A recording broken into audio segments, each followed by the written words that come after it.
इझीमाय Excel हे खूप powerful software आहे, जे तुमचे एक्सेलचे काम अतिशय कमी वेळात करू शकते. इझीमाय एक्सेल इन्स्टॉल केल्यानंतर तुमच्या एक्सेलमध्ये हा इथे होमच्या बाजूला मेनू येतो. इझीमाय एक्सेल हे त्यात फंक्शन्स आहेत.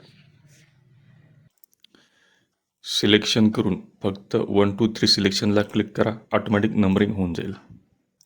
आडवी नंबरिंग पाहिजे असेल हॉरिझॉन्टल सिलेक्ट करा आणि क्लिक करा. त्याच ऑप्शनला आडवी नंबरिंग पण येऊन जाईल.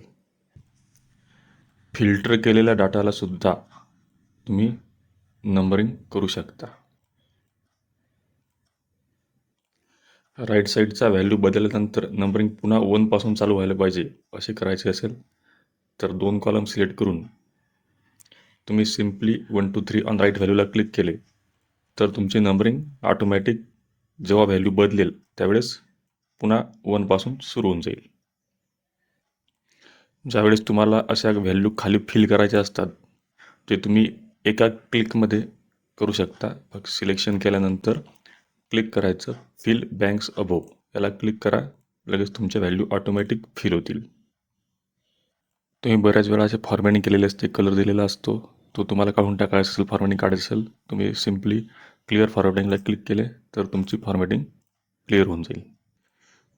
आपण फॉर्म्युले दिलेले असतात. हे इथे समचा फॉर्म्युला दिलेला आहे. हे फॉर्म्युले काढून आपल्याला पेस्ट ॲज व्हॅल्यू करायची असते. फक्त सिलेक्ट करा आणि कन्वर्ट टू व्हॅल्यूला क्लिक करा. व्हॅल्यू ऑटोमॅटिक निघून जातील आणि पेस्ट ॲज व्हॅल्यू होऊन जाईल. कॅपिटल केस, स्मॉल केस आणि अप्पर केस तुम्हाला एका क्लिकमध्ये होईल. फॉर्म्युला वापरायची गरज नाही. इथे लोअर केसला क्लिक करा, सगळं लोअर केस, अप्पर केससाठी अप्पर आणि टायटल केससाठी टायटल केस विदाऊट फॉर्म्युला वापरता सेकंदामध्ये. तुम्हाला ज्यावेळी रो इन्सर्ट करायचे असतात प्रत्येक सेलच्या रोच्या मध्ये तुम्ही फक्त सिम्पली सिलेक्ट करा आणि क्लिक करा insert blank row. Automatic row insert होतील. सिलेक्शनमधल्या ब्लँक रो काढायच्या असतील तर सिलेक्ट करा आणि क्लिक करा डिलीट एम्प्टी रोज याला क्लिक करा. सेकंदामध्ये एम्प्टी रोज डिलीट होतील. सिलेक्शनमधील डुप्लिकेट रो डिलीट करायचे असतील तर तुम्ही सिलेक्शन करा आणि क्लिक करा डिलीट डुप्लिकेट रोजला. ऑटोमॅटिक फाइंड होईल आणि डुप्लिकेट रोज डिलीट होतील. एखाद्या डाटाची संकलन करायचे असले तर तुम्हाला मॅन्युअली करायचं काम नाही. फक्त डाटा सिलेक्ट करा आणि क्लिक करा सिलेक्शन समरीला. बघा खाली लगेच त्याचे संकलन होऊन जाईल. सिंगल कॉलमचे संकलन पाहिजे असेल तर तुम्ही क्लिक करा सिंगल कॉलम समरीला. म्हणजे तुम्हाला सिंगल कॉलमचे संकलन सेकंदामध्ये होऊन जाईल.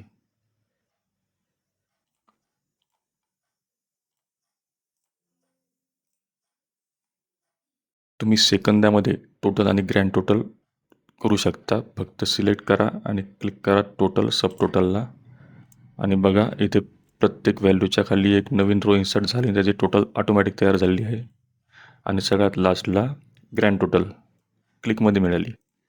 सम राईट डाऊनचा वापर करून तुम्ही ॲट ए टाईम फक्त सिलेक्शन करा आणि याला क्लिक केल्यानंतर तुम्हाला लेफ्ट आणि राईट साईडला ऑटोमॅटिक टोटल मिळून जाईल. टोटल व्हिजिबलचा वापर करून केलेले टोटल ही जी येते खाली, ही तुम्ही एखादी सेल रो हाईड जरी केली तर ती ऑटोमॅटिक टोटल चेंज होणार आणि जे सेल दिसतात त्यांचेच टोटल तुम्हाला दिसेल. एक्स्ट्रॅक्ट नंबर सेम सेलचा वापर करून तुम्ही हे जे दिलेले असते ST ND ला हे कट होऊन फक्त नंबर शिल्लक राहतात सेम सेलमध्ये. हाच ऑप्शन जर इथे वापरला एक्स्ट्रॅक्ट नंबर राईट सेल तर इथून जो नंबर येईल तो समोरच्या सेलमध्ये जाईल.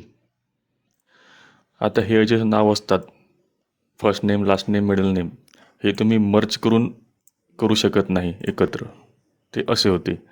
त्यासाठी आपला ऑप्शन आहे मर्ज रो कीप डाटा. याला क्लिक करा आणि बघा नाव लगेच मर्ज होतील, डिलीट होणार नाही. मर्ज सेल कीप डाटाने तुम्ही जेवढं सिलेक्शन केलं तो सर्व डाटा एकाच जेवढं सिलेक्शनमध्ये मर्ज होईल आणि त्यामध्ये येऊन जाईल. ऑटो पेज ब्रेकचा वापर करून तुम्ही ऑटोमॅटिक पेज ब्रेक देऊ शकता. जिथे व्हॅल्यू बदलेल तिथे ऑटोमॅटिक पेज ब्रेक येऊन जाईल. हे बघा इथे पेज ब्रेक अप्लाय झाले ऑटोमॅटिक.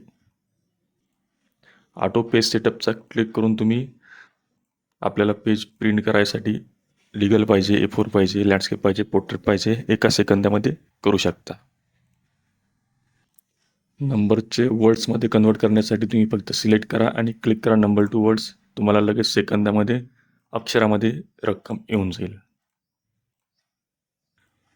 फाइंड अँड रिटर्न यसचा वापर करून तुम्ही एखाद्या सिलेक्ट केलेल्या रेंजमध्ये एखादा शब्द स्पेसिफिक आहे का ते सर्च करू शकता. असेल तर तो तुम्हाला यस म्हणून उत्तर देईल,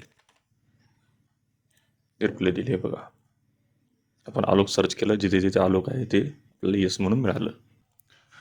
हायलाईट डुप्लिकेटचा वापर करून तुम्ही सिलेक्शनमध्ये जे डुप्लिकेट व्हॅल्यू आहे त्याला वेगवेगळ्या कलरमध्ये फाइंड करू शकता.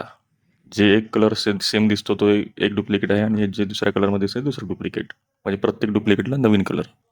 हायलाईट निगेटिव्हचा वापर करून तुम्ही सिलेक्शन केलेल्या सेलमध्ये निगेटिव्ह व्हॅल्यू जे असतील त्याला हायलाईट करू शकता. ऑटोमॅटिक ते रेड कलरमध्ये निगेटिव्ह व्हॅल्यू हायलाईट होतात.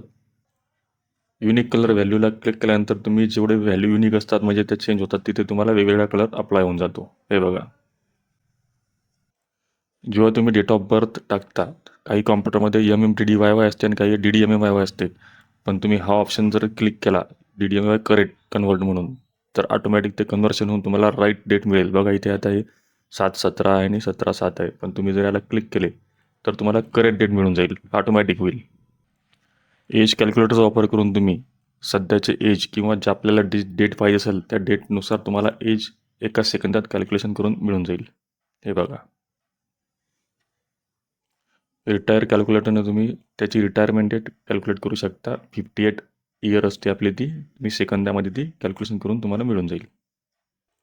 राऊंड नंबरचा वापर करून तुम्ही नंबरला राऊंड करू शकता. म्हणजे 50च्या खाली असले तर ते मागची व्हॅल्यू घेतो आणि 50च्या वर असले तर ते समोरची व्हॅल्यू सेकंदामध्ये तुम्हाला मिळून जाईल. फॉर्म्युला वापरायचं काम नाही. कन्वर्ट टू मराठीचा वापर करून तुम्ही इंग्लिश टेक्स्टला मराठीमध्ये ऑटोमॅटिक कन्वर्ट करू शकता. हे गुगलचा वापर करून होणार.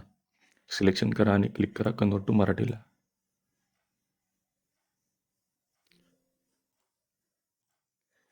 कीप धिसचा वापर करून तुम्ही इथे जी व्हॅल्यू देणार सेलचा ॲड्रेस, ती व्हॅल्यू जिथे जिथे असेल ते व्हॅल्यू राहतील, बाकी सर्व डिलीट होतील. म्हणजे बघा आता यामध्ये B13 किन्होळा लिहिलेला आहे. मी जर हे दिलं B13 आणि ओके करतो तर हे राहतील, बाकी सर्व जे व्हॅल्यू होते त्या डिलीट झाल्या. याचंच उलटं फंक्शन आहे डिलीट धिस. याचा वापर करून आपल्याला जे दिलं ते डिलीट होईल, बाकी व्हॅल्यू जसं तसं राहतील. म्हणजे आता मला जर समजा किन्होळा डिलीट करायचं आहे आणि बाकी सगळं हे ठेवायचं आहे, तर मी देणार B14 आणि जिथे जिथे किन्होळा दिलेलं असेल ते डिलीट होईल आणि बाकी व्हॅल्यू तशाच राहतील. त्यासाठी तुम्हाला सॉर्ट करायचं काम नाही. ॲक्टिवेट पोझिशनने तुम्ही डायरेक्ट सेलची पोझिशन हायलाईट होते. कोणती माहिती चेक करण्यासाठी खूप कामाचा ऑप्शन आहे. आणि डिॲक्टिवेट पोझिशनने ही फंक्शन बंद होईल. पुन्हा ऑन करायचं असेल तर ॲक्टिवेट पोझिशनला क्लिक करा, पुन्हा ऑन होऊन जाईल. यामध्ये आणखी 2 फंक्शन आहे, ते मी सांगितले नाही यामध्ये, ते अतिशय महत्त्वाचे आहे. पण त्यासाठी स्पेशल व्हिडिओ लागतो. मर्ज फाईल इन फोल्डर आणि ॲडव्हान्स व्हीलूकअप, हे दोन्ही फंक्शन सेपरेट व्हिडिओ बनवलेले आहे. या प्रत्येक ऑप्शनचे सेपरेट व्हिडिओ बनवलेले आहे, आपल्या यूट्यूब चॅनलवर ठेवलेले आहे. तुम्ही व्हिडिओ पाहून घ्या, चॅनलला सबस्क्राईब करा आणि हे सॉफ्टवेअर वापरणे चालू करा. खूप ॲडव्हान्स फंक्शन आहे आणि प्रत्येकाला याचा वापर होतोच कुठे ना कुठे. हे डाउनलोड करा आणि वापरणे चालू करा.